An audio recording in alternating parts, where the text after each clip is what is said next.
Assalamualaikum warahmatullahi wabarakatuh. Bismillah wassalatu wassalamu ala rasulillahi wa ba'du. Alhamdulillah anak-anakku, kembali di kesempatan ini kita masih bisa melanjutkan pelajaran kita. Hari ini pelajaran kita adalah fikih. Darsun al-an al-fiqh. Baiklah, langsung saja kita masuk ke pembahasan kita, yaitu pelajaran yang pertama di pelajaran fikih di buku paket halaman 12 tentang pembagian air. Pada bab ini insya Allah kita akan belajar air suci dan hakikatnya. Kemudian kita juga akan belajar air najis dan hakikatnya. Kemudian yang ketiga, insya Allah kita akan belajar hukum air suci apabila berubah karena bercampur dengan sebagian benda yang suci. Insya Allah setelah kita belajar ini, kita akan tahu apa hakikat air suci dan air najis. Dan juga kita akan tahu hukum air suci apabila berubah karena tercampur dengan sebagian benda yang suci.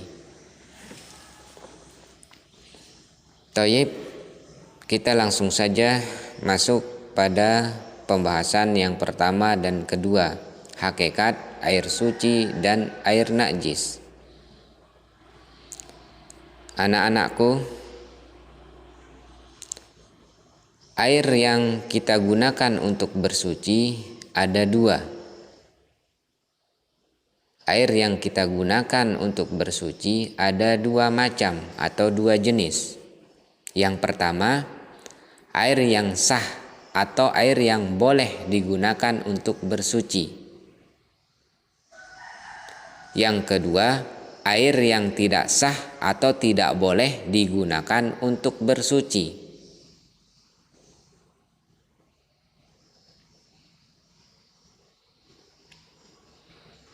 Manakah dia air yang sah digunakan untuk bersuci? Air ini adalah air yang tidak berubah warna, bau, atau rasanya karena bercampur dengan benda najis. Inilah air yang sah digunakan untuk bersuci, yaitu air yang tidak berubah warna, bau atau rasanya karena bercampur dengan benda najis. Air ini dinamai dengan air suci. Air ini dinamai dengan air suci. Air suci adalah air yang tidak berubah warna, bau atau rasanya karena bercampur dengan najis. Mana dia contoh-contoh dari air suci? Contoh-contoh air yang suci yang pertama, Allah berfirman, "Wa anzalna minas samaa'i ma'an tahura." Artinya, dan kami turunkan dari langit air yang amat bersih atau suci. Quran surah Al-Furqan ayat yang ke-48. Air apakah yang dimaksud dalam firman Allah tersebut? Dia adalah air hujan. Air hujan adalah contoh dari air suci, air yang sah digunakan untuk bersuci. Contoh yang kedua, dalam sabda Rasulullah Sallallahu Alaihi Wasallam, Rasulullah Sallallahu Alaihi Wasallam bersabda tentang laut, huwa tahuru ma'uhu al-hillu maitatuhu. Laut itu airnya suci dan halal bangkainya. Hadis riwayat Ahmad. Air apakah yang dimaksud Rasulullah Shallallahu Alaihi Wasallam dalam hadis tersebut? Dia adalah air laut. Air laut adalah contoh air suci yang sah digunakan untuk bersuci. Ada yang bisa menyebutkan contoh yang lain dari air suci? Contoh yang ketiga, air sumur. Ya, air sumur. Apa juga mata air? Ya, mata air juga termasuk contoh dari air suci, air yang sah digunakan untuk bersuci. Kemudian jenis yang kedua dari air yang kita gunakan untuk bersuci adalah air yang tidak sah digunakan untuk bersuci, air yang tidak boleh digunakan untuk bersuci. Manakah dia air yang tidak sah digunakan untuk bersuci? Yaitu air yang berubah warna, bau atau rasanya karena tercampur dengan benda najis, atau disebut dengan air najis. Apakah air najis itu? Yaitu air yang berubah warna, bau atau rasanya karena benda najis.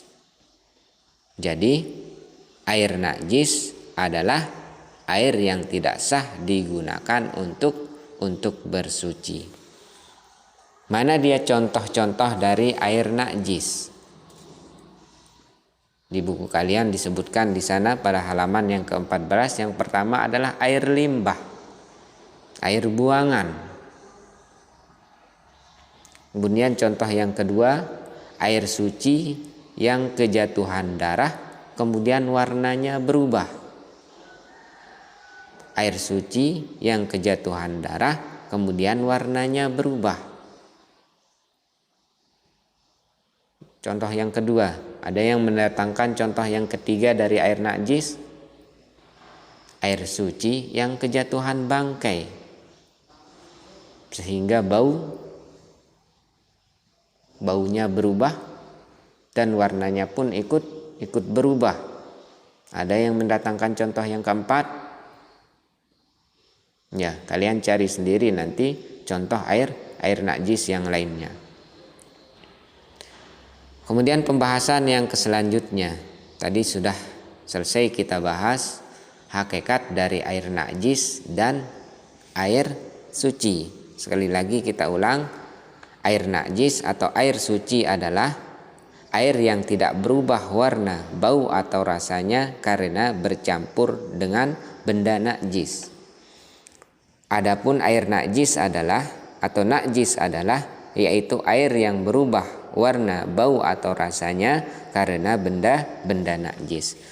Sekarang insya Allah kita akan lanjutkan ke pembahasan berikutnya, yaitu hukum air suci apabila tercampur benda suci. Hukum air suci apabila tercampur dengan benda suci.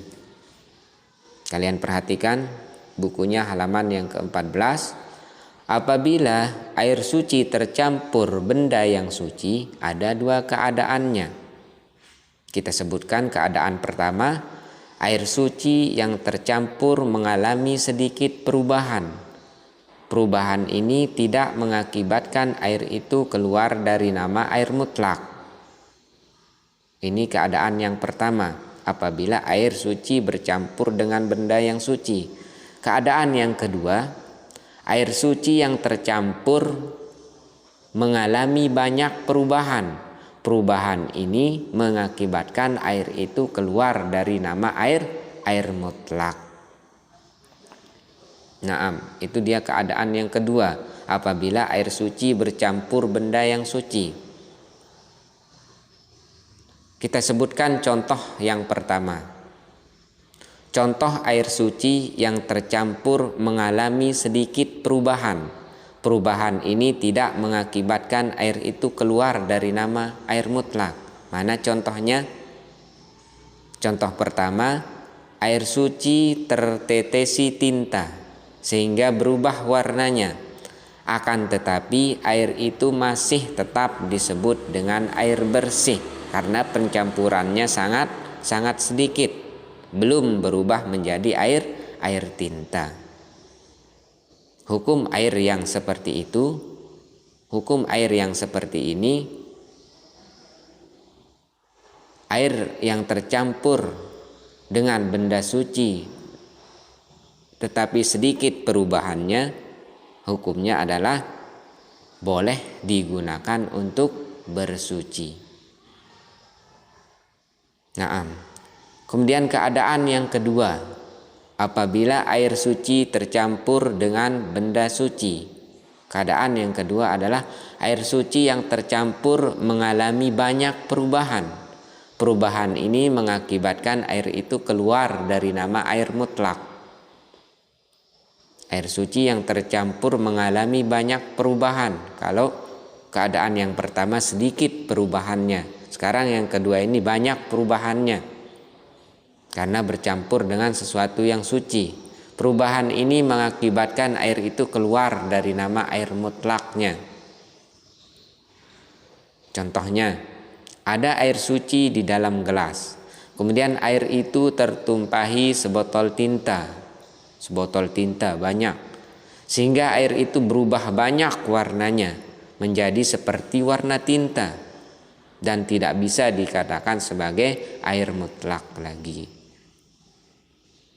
Bagaimanakah hukum air yang seperti ini? Hukum air yang seperti itu tidak boleh digunakan untuk bersuci. Tidak boleh digunakan untuk bersuci. Paham tum? Mudah-mudahan kalian bisa memahami apa yang sudah kita sampaikan dan jelaskan. Baiklah, kalaupun ada yang belum dipahami, kalian bisa tanyakan di kolom komentar nanti. Syukron. Wassalamualaikum warahmatullahi wabarakatuh.